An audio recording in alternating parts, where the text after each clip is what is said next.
I saw two questions as I was online, and I thought, oh, those are great questions. The first question I want to ask you is this: what do you think makes you special or unique? Many people don't know that. Many people don't even understand that they are fearfully and wonderfully made, and that they are unique, and that their life is a gift to be used to be a blessing to others. What is it that you believe makes you special? And don't say, I don't know, because that's a cop-out answer.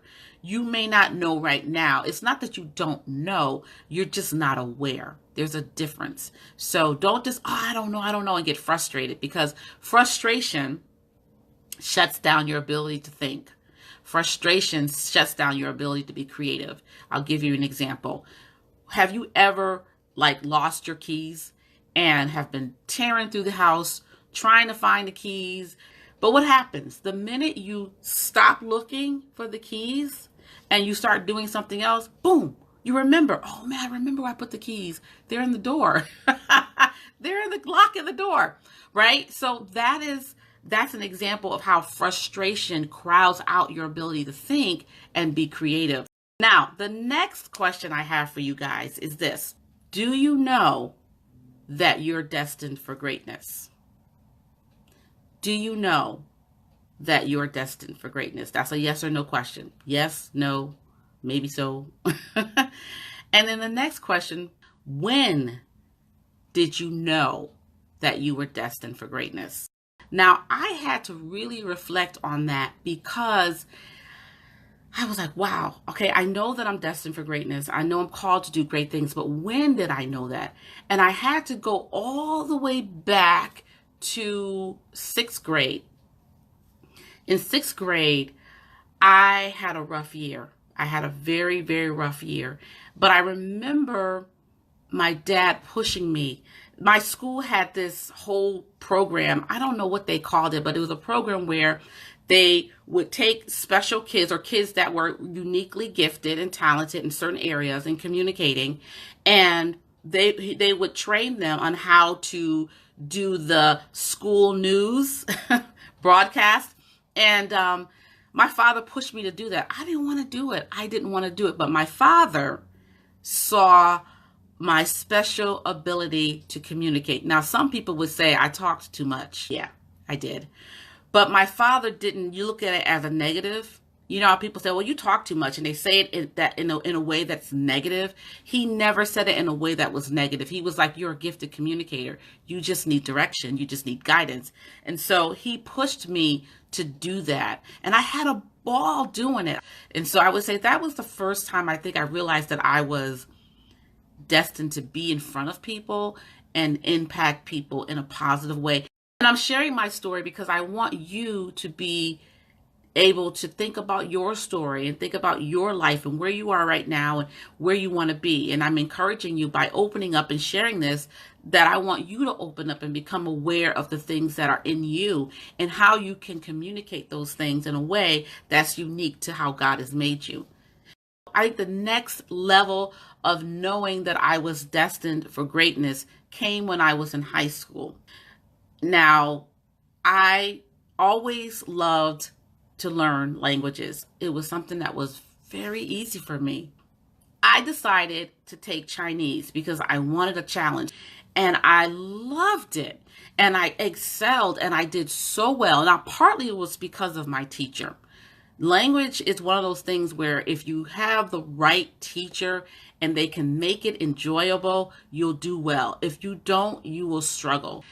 I realized that I was destined for something greater when my Chinese teacher came to me and said, well, no, I didn't realize it at this point, but this was leading up to it. And so she said, you're excelling so well in the program that I really want to enter you in a speaking competition, a Chinese language speaking competition. Hold up. In case you haven't realized, Mrs. Wong, I am African American. I'm not a native speaker, and I don't claim to be, and I don't want to do this. So I told her no. I was like, no way, I'm not doing that. It's one thing to talk in the class, it's another thing to be in a competition, have people judge me. And so thank God for people that don't give up on you. thank God. So she went behind my back, called my dad, and told him the whole thing. And he was like, you don't have to worry, Mrs. Wong. She's doing it. So that settled it. He came to me and said, you're doing it. I was like, I don't want to. He was like, you're doing it. I was like, okay. And I did it. And I placed second in level 1 for non-native speakers. And I thought, and that was when I realized, wow. Because now I had other people saying to me, you're good. You're really good.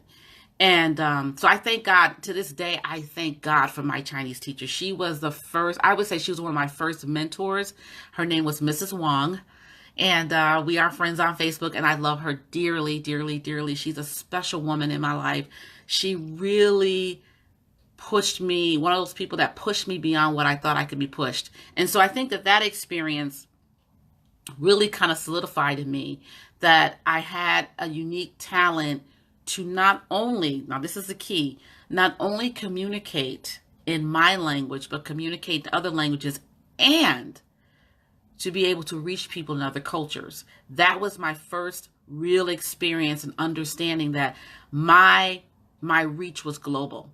And so if you don't understand your unique ability or what makes you special, don't give up. Don't get frustrated. You're just not aware of it right now. You need to start paying attention to what's going on around you. And then also, if you don't know that you're destined for greatness, now let me just say this.